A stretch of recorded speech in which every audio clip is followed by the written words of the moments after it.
¿Y si todo el progreso humano fuera, en el fondo, una ilusión?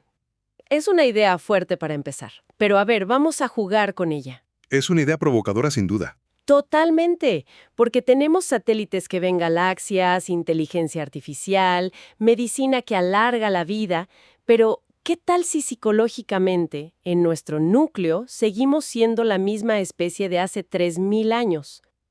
¿Con los mismos miedos, los mismos impulsos? Exacto, con los mismos miedos tribales, las mismas divisiones, solo que con juguetes mucho más caros y peligrosos. Claro.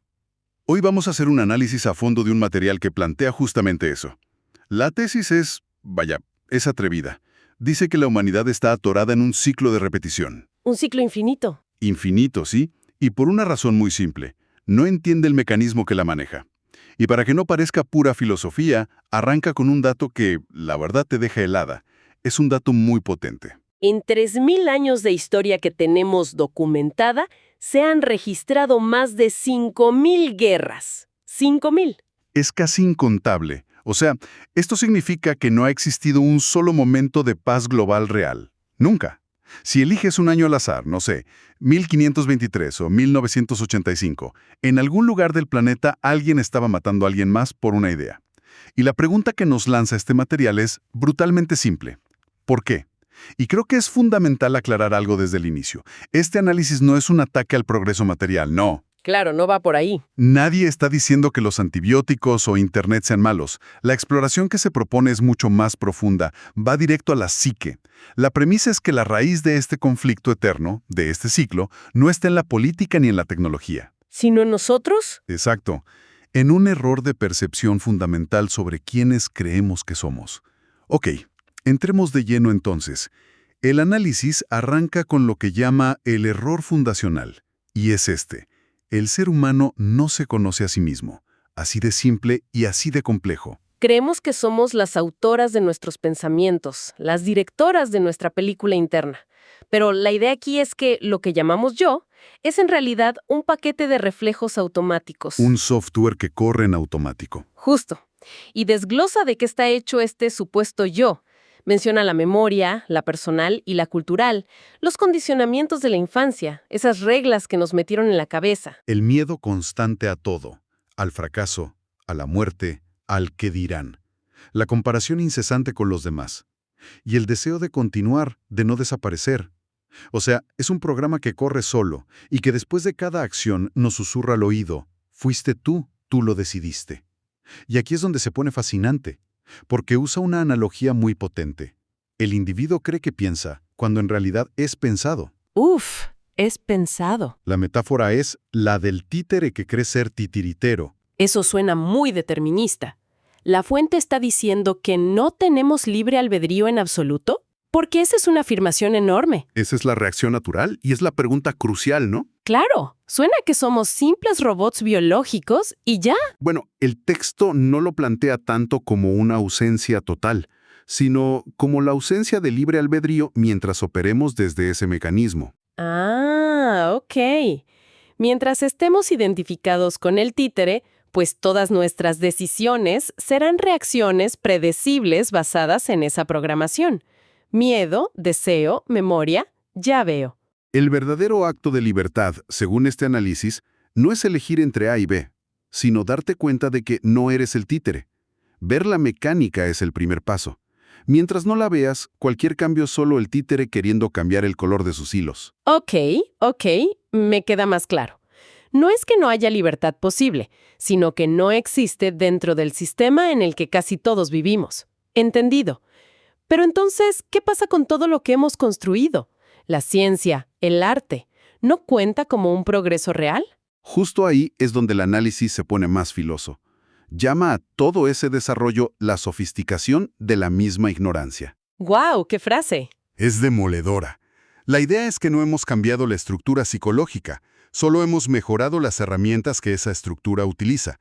El software de base sigue siendo el mismo, la versión 1.0, pero ahora corre en un hardware potentísimo. Y los ejemplos que dan son para enmarcar. Antes, para matarnos, usábamos espadas. Ahora usamos drones que se manejan con un joystick a miles de kilómetros. El impulso es idéntico: eliminar al otro. Antes justificábamos las guerras con dioses vengativos. Ahora lo hacemos con ideologías vengativas, nacionalismos, credos políticos, que cumplen la misma función. Exacto. La forma se refina, pero el fondo permanece intacto. Antes eran tribus literales, nosotros contra los del otro lado del río. Y ahora son identidades: mi país contra el tuyo, mi equipo contra el tuyo, mi burbuja de redes sociales contra la tuya. Y el último ejemplo que da es brillante. Antes teníamos miedo de los espíritus en el bosque, ahora vivimos aterrorizados por la opinión ajena en una pantalla, por ser cancelados. Es el mismo miedo a la exclusión del grupo, un miedo tribal, viejísimo. Sigue intacto. Es que visto así, las 5000 guerras ya no son una falla en la historia, se convierten en el resultado más lógico y predecible. Son el espejo de una mente que funciona a base de división. Claro, la historia se repite porque la mente que la genera es la misma, solo que con juguetes más peligrosos cada siglo. Y la tecnología se convierte en un simple amplificador. No nos ha hecho más sabios ni más pacíficos. Nos ha hecho más eficientes en nuestro propio conflicto. Justo. El odio que antes tardaba meses en una carta, ahora se viraliza en segundos. Por eso el diagnóstico es tan duro. Es la sofisticación de la misma ignorancia. Bueno, y cuando parece que no se puede ir más profundo, el texto lo hace. Reduce todo a su motor más básico. Y es la idea más simple, y quizá la más radical. La más elemental de todas, sí. Dice que la vida de casi todos se reduce a 2 movimientos: huir del dolor y perseguir el placer. Punto. Sí, despoja a la experiencia humana de toda su parafernalia. Dice que todo lo demás, la moralidad, las religiones, el éxito, el patriotismo, Todo eso es. es una decoración elaborada, un entramado increíblemente sofisticado que hemos construido para ocultarnos a nosotros mismos que, en el fondo, solo reaccionamos. Esto me gusta, quiero más; esto no me gusta, quiero que se vaya. Y la conclusión es brutal. La especie no ha madurado, solo ha envejecido. Es como un niño de 3000 años que aprendió a hablar de física cuántica, pero sigue haciendo berrinches cuando no le dan lo que quiere. Y para explicar cómo funciona este ocultamiento, introduce otra metáfora clave: la del ventríloco. El ventríloco, me encanta esa imagen. Dice que esa voz que todos escuchamos en la cabeza, la que narra, la que juzga, la que se preocupa, la sentimos como nuestro yo más íntimo. Claro, es mi voz. Pero el análisis propone que esa voz no somos nosotros. Es el ventríloco. Es una acumulación de condicionamientos, la voz de nuestros padres, maestros, la cultura, hablando en primera persona y haciéndose pasar por nosotros. A ver, pero ¿cómo se diferencia esa voz de, por ejemplo, la intuición o un pensamiento genuino? ¿O el texto dice que eso no existe? Excelente pregunta. La clave para diferenciarlos, según la fuente, es notar la calidad de la voz. La voz del ventríloco casi siempre tiene una agenda: proteger al yo. O sea, siempre está juzgando, comparando, buscando tener razón, Siempre. reviviendo heridas del pasado o ensayando miedos del futuro. Es una voz que se alimenta del conflicto, es ruidosa, repetitiva. Ok. ¿Y la intuición? La intuición o el pensamiento creativo surgiría de un lugar de quietud. No tiene esa carga de miedo. Es silenciosa, surge en el presente. La propuesta es empezar a escuchar ese monólogo y preguntarse: a ver, esta opinión tan fuerte que tengo, ¿de dónde viene? ¿Es mía o es el eco de alguien más? Es un ejercicio inquietante, la verdad. Y bueno, una vez que empiezas a ver este mecanismo, el títer, el ventríloco, el placer-dolor, las consecuencias en el mundo se vuelven casi obvias. Se vuelven lógicas. El texto argumenta que los grandes problemas de la humanidad no son fallos del sistema, son expresiones naturales de este mecanismo. Exacto. No son accidentes. Y la lista es larguísima. Las guerras y nacionalismos que nacen del «mi tribu es mejor que la tuya», los fanatismos, el victimismo, la corrupción, la explotación, que surgen de esa búsqueda insaciable de placer y poder. La violencia, la dependencia emocional, el consumismo, todo argumenta, brota de esa mente dividida y asustada que opera bajo la ilusión de un yo separado.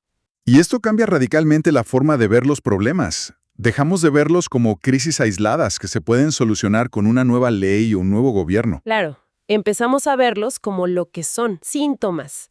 Síntomas inevitables de una causa raíz que está en la psique. Es como querer curar la fiebre poniendo paños fríos sin atender la infección. La conclusión es lapidaria. La historia humana no es una de evolución, sino 3000 años de error no comprendido. Uf, es fuerte. Pero bueno, después de este diagnóstico tan devastador, el texto no nos deja ahí. Presenta una posible salida.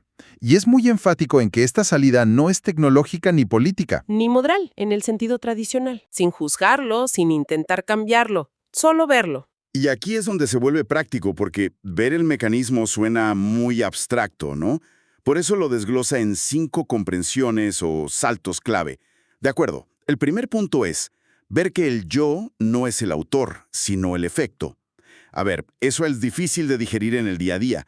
¿Cómo se supone que una vea eso? Claro, porque va en contra de todo lo que sentimos. El texto sugiere empezar por cosas pequeñas. Por ejemplo, la próxima vez que surja una reacción de enojo, ¿Ok? en lugar de la historia habitual de yo estoy enojado porque esa persona me hizo algo, la práctica es observar el enojo como un evento impersonal, como ver llover. Ah, como si no fuera mío. Exacto. La energía del enojo surge, los pensamientos de enojo aparecen. No eres la lluvia, solo la estás presenciando. En ese pequeño espacio, empiezas a sentir la diferencia. Ahí ves que el yo enojado es el efecto. Ok, despersonalizar la reacción. Entiendo. El segundo, ver que el pensamiento incesante no es una guía confiable, sino principalmente ruido. Y esto choca con nuestra cultura que venera el pensamiento. Pero se refiere a ese monólogo interno constante, el del ventríloco. Ese parloteo que analiza, critica, se preocupa. El que no se calla nunca. Ese. El ejercicio es notar cuántas veces al día ese pensamiento realmente resuelve algo y cuántas veces solo genera ansiedad. Verlo como ruido de fondo, como el zumbido de un refri, le quita poder. Ver que la narrativa interna sobre nuestra vida no es la vida misma, sino su sombra. ¿Qué significa eso? Significa diferenciar la experiencia directa del comentario sobre la experiencia. Estás caminando en un parque. La vida es el sol en tu piel, el sonido de los pájaros. La experiencia presente. La sombra es la voz diciendo, ah, qué bonito, pero debería venir más seguido, no aprovecho el tiempo, seguro que los demás vienen todos los días. La vida sucede ahora, pero vivimos en la sombra, en la narrativa. Me gusta eso. El cuarto punto, ver que la división entre nosotros y ellos es una construcción mental. Este ataca la raíz de las 5000 guerras. A nivel biológico somos una sola especie. La división en nacionalidades, razas, religiones es una idea, una etiqueta. Es una historia que nos contamos. Justo. Y el conflicto surge cuando nos identificamos tanto con la etiqueta que olvidamos la humanidad compartida que hay debajo. Y el quinto y último, ver que la mayor parte de nuestro sufrimiento no es causada por el mundo externo, sino fabricada por nuestro propio mecanismo interno. Este es el más difícil de aceptar, creo. Es el más retador, sí. El texto diferencia entre dolor y sufrimiento. El dolor es inevitable. Te rompes una pierna, eso duele. Claro. El sufrimiento es la historia que el mecanismo construye alrededor, porque a mí esto no es justo, mi vida se acabó. El sufrimiento es el dolor más la narrativa del ventriloquio. Ver que nosotros fabricamos esa narrativa es un paso gigantesco, porque si nosotras la fabricamos, también podemos dejar de hacerlo. Y todo esto, estas 5 comprensiones, ¿a dónde nos llevan? Nos llevan de la identificación ciega con el mecanismo a la simple atención. La identificación es cuando estás tan metida en una película que se te olvida que estás en tu sala. Sientes el miedo del protagonista. Estás atrapada en la trama. La atención es darte cuenta, en medio de la escena, de que estás sentada en un sillón viendo una pantalla. La película sigue, pero ya no estás atrapada en ella. El mecanismo es la película. La atención es recordar que eres quien observa. En ese momento, según el texto, surge una conciencia libre de condicionamiento. Y ese, y no otro, sería el primer paso auténtico en la evolución humana. Entonces, para recapitular, una especie que no comprende su propio software no puede evolucionar, solo puede repetirse con armas y excusas cada vez más sofisticadas. La imagen es esa: 3000 años, 5000 guerras y la misma mente operando detrás de todo. Exacto. Y el texto cierra con un pensamiento final que ya no es para la humanidad como concepto, sino para la reflexión personal. Afirma que ver el mecanismo es ya un salto fuera del circuito. Eso es clave. O sea, no se necesita una solución global ni un movimiento de masas. Nada de eso. La transformación es individual y es un cambio de percepción. Y deja al escucha con una última frase, que es a la vez un desafío y una puerta de salida. A ver, una frase para quedarse pensando. Dice, pocos lo ven, pero que uno lo vea basta para salir de la repetición.